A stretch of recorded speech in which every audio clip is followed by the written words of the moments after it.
Kita na kuma. Good morning mga langga! Welcome back sa ating page. Ngayong umaga, sisimulan natin yung araw natin sa paghihele kay baby. Ganito yung drama namin every morning mga langga. Nagigising palagi si baby ng mga 4 a.m. Tapos kinakabag na siya.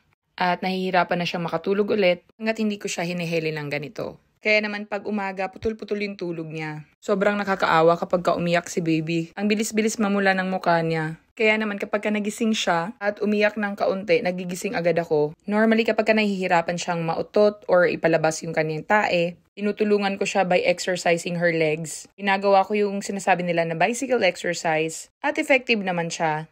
Kaso nga lang, it will take about 5 minutes to 10, sometimes longer pa bago siya umepekto at mailabas niya yung tae niya. Sobrang nakakaawa nga kasi iyak siya ng iyak. Pero sabi naman nila magiging maayos din daw yung stage na ito pagdating ng mga 3 to 4 months. Sa ganitong edad kasi, hindi pa sila marunong na i-relax yung kanilang abdominal muscle kaya hindi sila nakakatae ng mabilisan. Pero ayun na nga, through time daw, matututunan din naman daw nila kung paano i-relax yung kanilang pelvic floor muscle. Anyway, hi mga langga, ako nga pala si Jen at nandito ako ngayon sa New Zealand kasama ang aking asawa na si Mike. Nagmamanage at nagtatrabaho kami sa isang dairy farm. Pagkatapos kong ihele si baby, finally nakatulog na siya. Kaya eto at lumabas na ako para mag-breakfast. Yung weather for today, sobrang cloudy kasi maulan siya. Pero lumabas yung araw ngayon, pero nasa unahan pa rin yung ating mga clouds. Kaya naman na-expect natin na magiging mabasa or basa yung weather natin for today. So, nagluto si mama ngayon ng champurado, kaya yun yung ating breakfast. Habang si Mike ay nandyan sa farm at nagtatrabaho.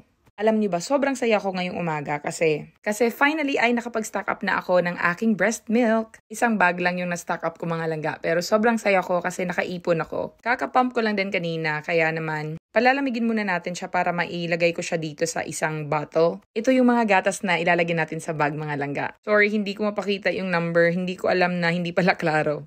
Pero meron tayong na-pump na mga 9 mils of milk mga langga. Ang ginagawa ko kasi ngayon ay nagpapump ako every 3 hours para mas stimulate pa yung ating gatas na lumabas. Kasi para daw siyang demand versus supply. Kapag nagpapump ka ng nagpapump, mas magpuproduce ka ng gatas. Kaya naman yun yung ginagawa natin today. Kaya kahit na sobrang nakakapagod mga langga, mas lalo tayong walang tulog dahil kailangan natin magising every 3 hours. Plus si baby nagigising pa siya normally after 2 hours or minsan 1 oras nagigising ulit. Kaya naman wala talaga tayong tulog. So, nilipat ko na yung gatas dito sa ating bag, mga langga, at sobrang saya ko dito, grabe. Alam niyo ba, yung kapitbahay namin dito na yung asawa niya ay manager dyan sa kabilang farm, sa tapat ng farm namin, nanganak na rin siya. At katulad ko siya na medyo matagal lumabas yung gatas, buti na lang at may napump ako that night.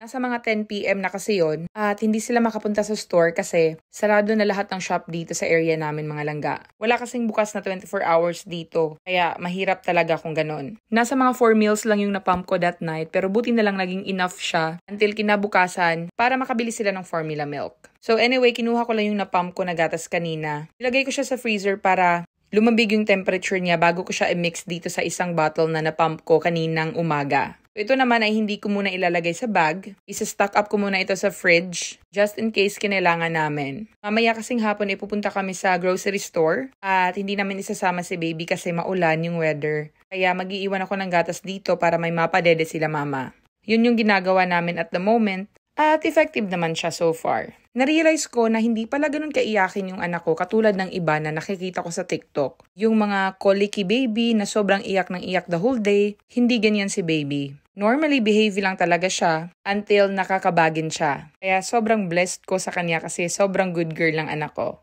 Anyway, ito yung pinaghirapan natin mga langga. Ayan, ganyan siya kadami mga langga. Nako, sobrang saya ko talaga. Pupunuin natin yung area na yan mga langga. Dadahan-dahanin lang natin pero mapupuno din yan. Sabi sa akin ng aking midwife at ng mga doktor dito sa clinic na I should give myself some time kasi nag-heal pa daw kasi yung body ko. Pero pasasaan ba daw at dadami din daw yung production ko ng gatas. At hindi na ako makapagintay dun. So pumasok na ako sa loob at ito yung niluluto ni mama ngayon. Nagluto siya ng champurado. Paborito ko pa naman yung champurado mga langga. Pero yung nabili ko na tsokolate or tableya, hindi siya ganun ka pure, hindi siya ganun kasarap. Hindi katulad nung dala ko nung umuwi kami last year sa Pilipinas. Pinadalan kasi kami ng auntie ni Mike ng tableya na sobrang sarap as in. Pero ang bilis lang naubos kasi palagi kami nagchachampurado dito. Lalo na nung dumating si na mama dito, nako, halos araw-araw kami yun yung breakfast namin during winter time. Ang sarap kayang kumain ng champurado sa malamig na panahon, diba? Nag-uusap lang pala kami ni mama, nagmamarites kami sa mga happening sa Pilipinas. Dahil si papa ay naliligo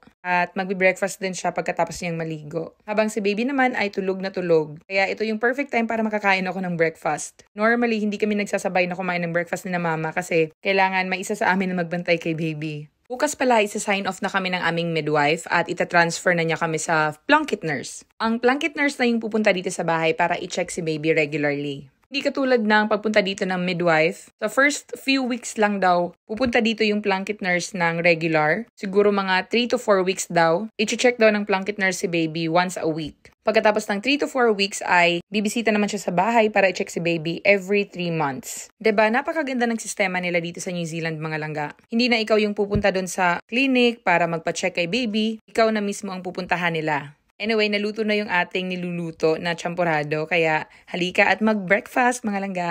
Next week pala ay magpapa-immunize na si baby. Nakapaschedule na kami doon sa clinic namin. Naantay ko na lang yung confirmation ng nurse kasi pinarisked niya dahil aalis siya sa scheduled date namin. Kaya naman inaantay ko na lang yung tawag ng clinic kung kailan talaga yung schedule na date. Pero yung immunization daw kasi ay hindi pwedeng gawin before or after ng 6th week ni baby. So, magiging 6 week na si baby next week ng Saturday. Kaso, pag Saturday, sarado yung clinic, kaya gagawin sana namin yon on Friday. Pero dahil nga merong lakad yung nurse, re-reschedule niya yung aming schedule. So, si Papa na yung nagkusa na humawak kay baby. Dati natatakot siyang hawakan si baby. Baka daw kasi mahulog. Pero ngayon, sobrang saya na niya at nag-offer na siya yung humawak kay baby.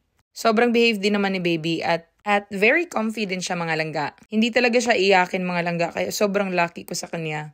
At ang galing na niyang tumitig ngayon, nag-i-engage na talaga siya.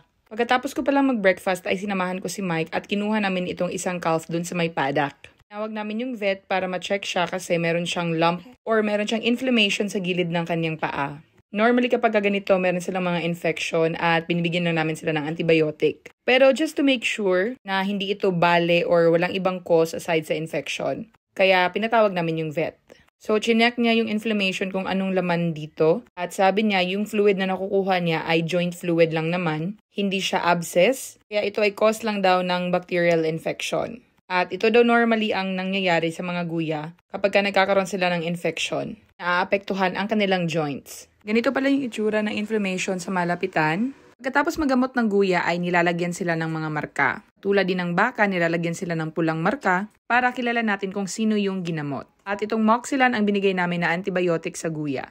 At bago kami umuwi ay ilalagay muna namin itong guya dun sa calf pen kasama ng ibang mga guya na may mga sakit. Currently ay meron tayong mga 5 guya na mayroong mga sakit at ito yung pang-6. Pagkatapos ito ay umuwi kami sa bahay para makapag-lunch pero hindi na ako nakapag-film. Kasi yung ginagawa lang naman namin ay kumakain kami ng lunch tapos nagpapahinga kami. Kadalasan natutulog kami tapos kumain ng tanghalian. Kinahapunan ay sinama ko si Papa para mag-feed ng mga guya. Ito kasi yung daily routine namin. Kukuhanin na namin yung cafeteria or yung feeder ng guya. Kami pupunta doon sa likuran kung saan yung mga guya na kailangan naming i-feed. Pagdating pala namin doon sa taas ay naabutan namin si Travis na nililinis yung kubota. Kaya kung mapapansin nyo, iba yung sinasakyan namin ngayon kasi yung kubota ay kailangan pa siyang ipa-service dahil yung exhaust niya ay may butas. Anyway, pagdating namin dito sa may roadside, meron kaming nakita na roadkill, mga langga. Isang napakalaking roadkill na inakala ni Papa ay pusa. Yun pala ay possum, mga langga. Ito yung common na nakikita dito sa countryside ng mga namamatay na mga hayop. Ito ay tinatawag na possum. Minto kami para makita ni Papa ng malapitan kasi hindi pa siya nakakita ng ganito. Sabi niya ang laki daw para daw pusa. Alam niyo ba na dito sa New Zealand, especially sa countryside, sa farming area, ay sinasadya talagang sagasaan ang mga possum at mga hedgehog. Kasi carrier sila ng sakit na tinatawag na TB, mga langga. At ang New Zealand ay TB-free. Kaya naman, hindi big deal kapag nasagasaan sila. Kasi kinukonsider sila dito na mga peste. Dahil aside sa carrier sila ng sakit, nakain din nila yung mga itlog ng mga native birds, katulad na lang ng kiwi bird. Anyway, andito na tayo sa paddock, mga langga. At nilipat pala natin itong mga guya na ito bago natin sila pakainin. Bakit nga ba namin sila nililipat-lipat ng paddock?